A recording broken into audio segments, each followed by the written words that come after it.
Chers amis, un mot de la paracha Chukat. On est toujours dans le livre des nombres. Il se passe beaucoup de choses dans ce livre des nombres parce qu'on a repris tout simplement les passages narratifs avec Korach la semaine dernière. Voilà la grande révolte de Korach. La paracha, bizarrement, enfin pas bizarrement, mais elle est composée, comme d'habitude, je dirais, d'une variété de sujets, des sujets à la fois halachiques et des sujets à la fois narratifs. Il y a toute une première partie de la paracha qui voilà, s'appesantit sur les dîners tumatmet, les lois qui concernent l'impureté due aux morts, avec ce fameux rituel de la vache rousse, vous savez, rituel ô combien difficile à comprendre, dont même le roi Salomon, qui se piquait de comprendre à peu près tout, y compris le langage des oiseaux, y compris se disait, voilà, cette loi résiste à ma compréhension. Et puis dans une deuxième partie historique, bien sûr, le narratif reprend avec des événements fondamentaux, puisqu'on est à la mort de Myriam apparaît dans notre paracha, c'est l'une des 7 prophétesses, et puis la paracha des eaux, l'affaire des eaux de Mériba, la querelle des eaux de Mériba, avec la fameuse faute de Moïse qui frappe le rocher, ça va être le sujet de notre dracha ce soir, et ses conséquences, interdiction pour lui de rentrer en terre d'Israël alors qu'il a tant fait pour ce peuple, et puis on termine par la mort d'Aaron, donc c'est un passage tout à fait fondamental que celui de notre paracha. Et il y a une espèce d'ellipse absolument gigantesque dont on ne se rend pas compte. Au début de la paracha, on est 2 ans après la sortie d'Égypte, et à la fin de la paracha, Myriam meurt à la fin des 40 ans de désert. Donc il y a une espèce d'ellipse de 38 ans qui est absolument pas matérialisée dans le texte, mais donc voilà, c'est une paracha qui couvre à peu près les 40 ans de désert sans qu'on s'en rende très bien compte. Alors mon sujet, c'est cette fameuse faute du rocher sur lequel on revient sans cesse et sans cesse parce que c'est tellement difficile à comprendre. Je vous lis les quelques versets qui amorcent cette problématique, c'est Nombres 20, 10, 12.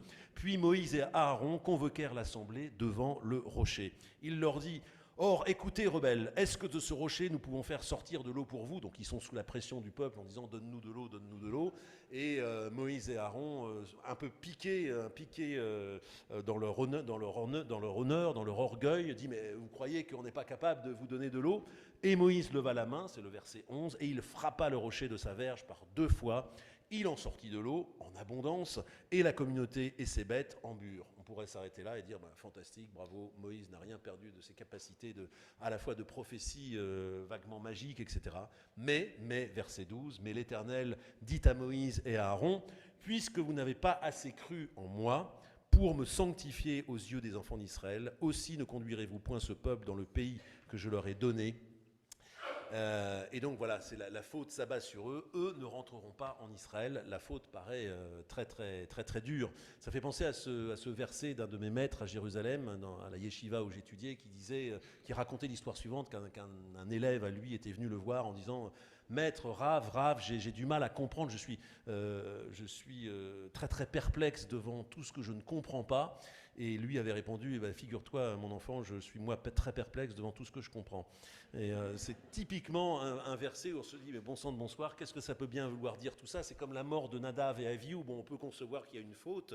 En général, les commentaires s'appliquent à rechercher la faute, mais quand bien même on aurait réussi à mettre le doigt sur la faute ou le manquement, etc., on ne voit pas bien la proportionnalité de la peine. On voit pas que ce soit Moïse, après tout ce qu'il a fait, être puni d'entrer dans la terre d'Israël. Ça paraît disproportionné. Alors sur ce rocher, il y a plein d'explications possibles. Je vais en rappeler 2 sans m'apesantir sur elles, et je vais en proposer une 3e. La première, c'est effectivement, beaucoup de commentateurs ont dit voilà, il fallait parler au lieu de frapper. C'est ce que veut dire l'Éternel certainement quand il dit voilà, vous n'avez pas assez cru en moi, vous ne m'avez pas sanctifié aux yeux des bénis Israël. Oui, la violence est pas souhaitable, et il fallait donc parler au rocher plutôt que d'essayer d'extorquer par magie, voilà, de susciter les forces de la nature pour faire sortir de l'eau de ce rocher. Encore une fois, pourquoi pas, mais on ne voit pas bien la proportionnalité de la faute, on ne voit pas pourquoi ça mériterait d'être exclu de la terre d'Israël, lui qui, encore une fois, a fait sortir ce peuple, les a conduits malgré les nombreuses révoltes contre lui. On a du mal à comprendre, tout comme on a du mal de comprendre la mort de Nadav et Avihu, les 2 fils d'Aaron, pour avoir proposé un feu, nous dit-on, étranger dans le temple. Alors, c'est une première explication, je passe rapidement. Il y a une deuxième explication beaucoup plus subtile que j'aime beaucoup, mais qui ne va pas constituer le cœur de notre commentaire ce soir, c'est l'absence de Myriam. C'est un angle intéressant, c'est un changement un petit peu de focus, parce que quand on analyse ces versets, on analyse les versets que je vous ai lus, à savoir on voit la situation, Moïse et Aaron face au rocher, ils frappent et Dieu part, etc. Mais si on élargit un peu la focale, en fait ça s'inscrit dans un contexte intéressant où au début du chapitre, Myriam meurt. Les enfants d'Israël, toute la communauté arrivèrent au désert de Tsin dans le premier mois et le peuple s'arrêta à Kadesh. Myriam mourut en ce lieu et y fut ensevelie. Or, la communauté manqua d'eau et ils s'ameutèrent contre Moïse et Aaron. En fait, si on élargit la focale, c'est la première. Enfin, donc Myriam meurt et on sait qu'il y a cette théorie que les enfants d'Israël dans le désert survivaient grâce à 3 mérites.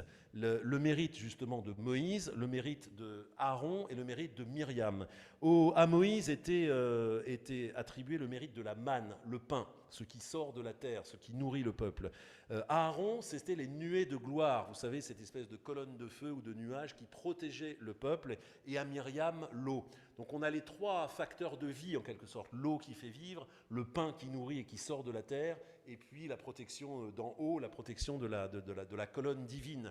Grâce à ces 3 mérites, il y a toute une théorie des mérites évidemment dans la Bible, le peuple pouvait avancer. Eh bien, le trépied se casse, se brise en quelque sorte avec la mort de Myriam, et elle, sur lequel reposait le mérite de l'eau, disparaît. Et donc Moïse se retrouve, bien sûr c'est Moïse qui est au centre de l'affaire, de l'attention. Si on filmait les choses, ce serait Moïse qui serait de tous les plans. Mais l'effectivité